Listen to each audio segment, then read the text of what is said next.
Talk about today the Jonas Helborg Flatwounds by Dogal. It's been a while since I had done a video. Actually, I never done one on these. You know, I got a lot of comments. Oh, this and that. And I said, wait, what's put the brakes on all of this?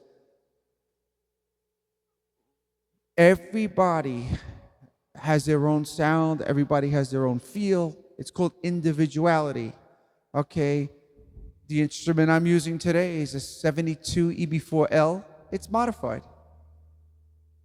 And, you know, this is my choice for today because by the end of the story, we'll understand where I'm going with all of this.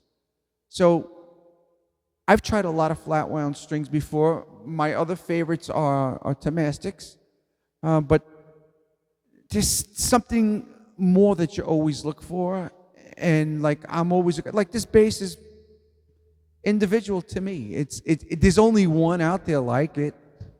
You know, there's only just one, right? Who else? Could you tell me anybody else who has something like this? No. But point in being is these Dogal Helborg flats. I've tried many a flat wound bass string on this particular bass, and I just happen to have these sitting in the corner.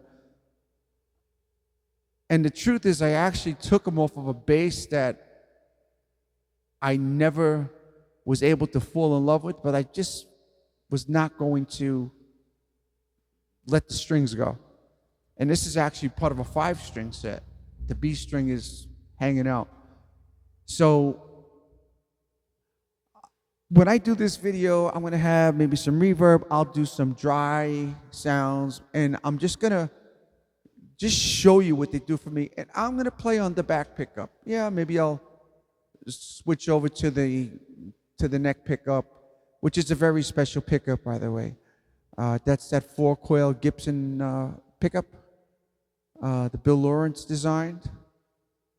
But you remember, this is a Norland era Gibson bass. But once again, this would have only had one pickup and not all this configurations with a 6-way varitone and everything else that's into it. And this didn't come in a fretless. And another variable is, and you got to understand, is the woods. You know, this is a Macassar, I think it's called, ebony fingerboard. This bass has carbon fiber rods. It's a maple neck. It's a mahogany body. The whole 9 yards. Variables. So just in a dry sound.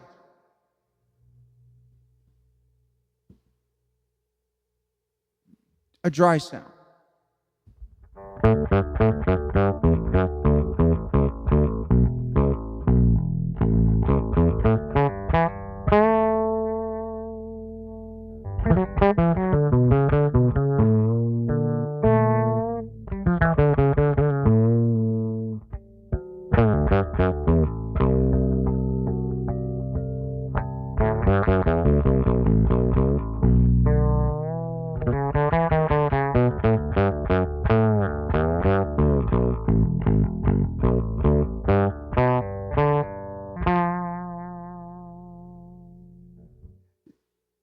No compression, no tricks, no that Curtis Novak Bisonic pickup.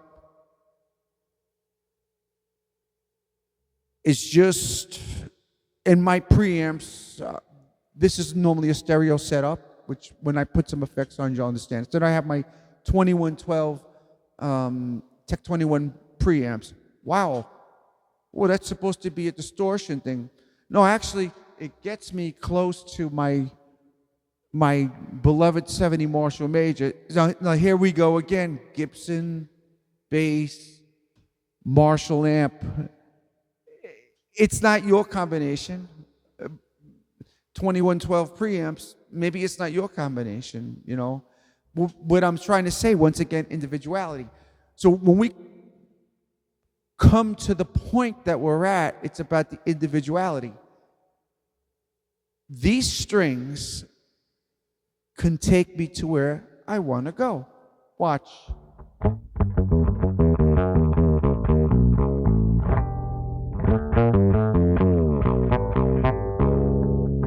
Let's shift gears.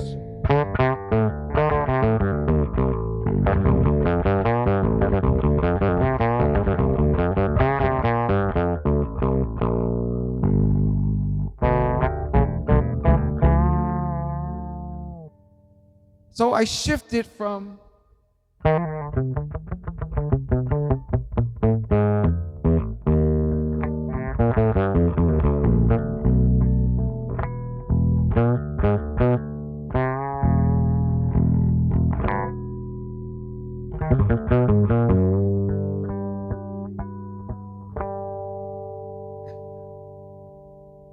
these strings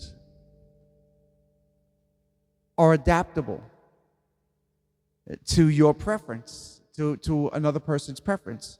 It's not like, well, I didn't buy these to sound like Jonas Helborg. I bought these because they're different inside. They're an orchestral made kind of a string inside. It's a braided core. Man, that's a lot. That makes a listen to the balance. Yeah, my sound always has a little bit of a grit on it, and that's what I'm saying. Don't say, oh, well, you should have had a clear sound. No, this is me. This is how I sound.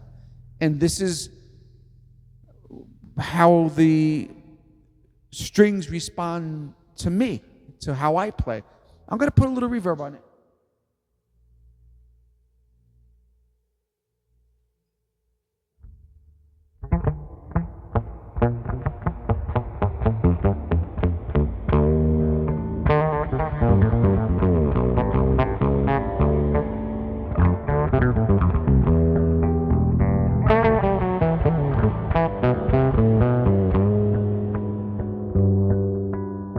Flat wound string, listen to the harmonics.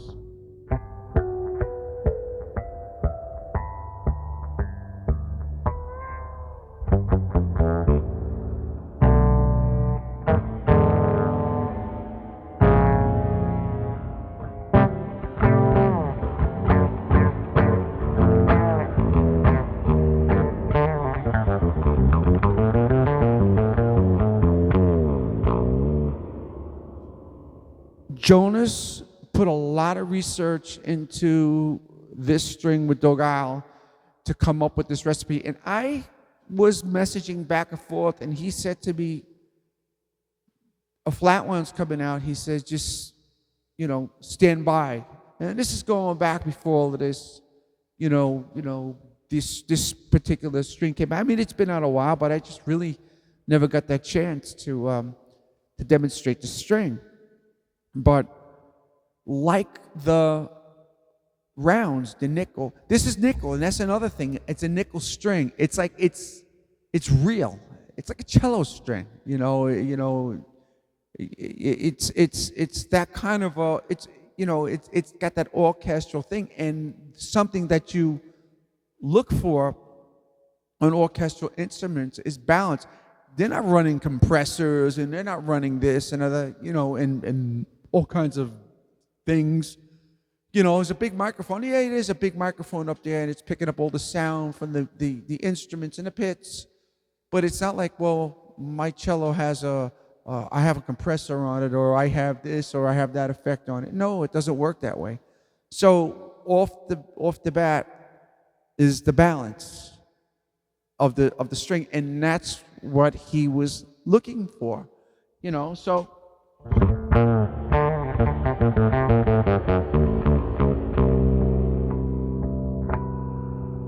sustain.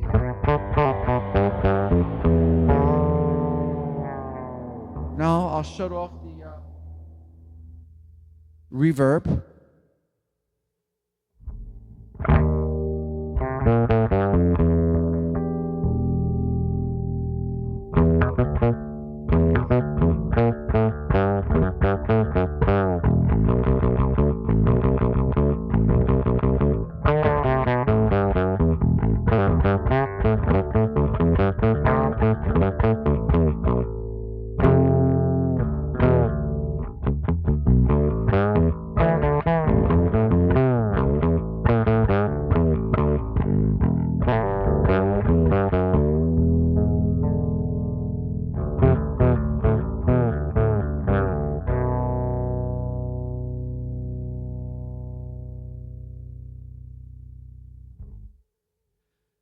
So as you see, these strings are pretty responsive to attack.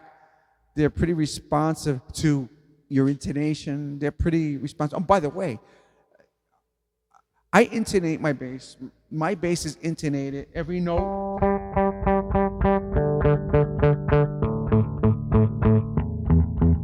I don't go with the theory, oh, well, you know, yo, yeah, it's just, of course, the feel is here.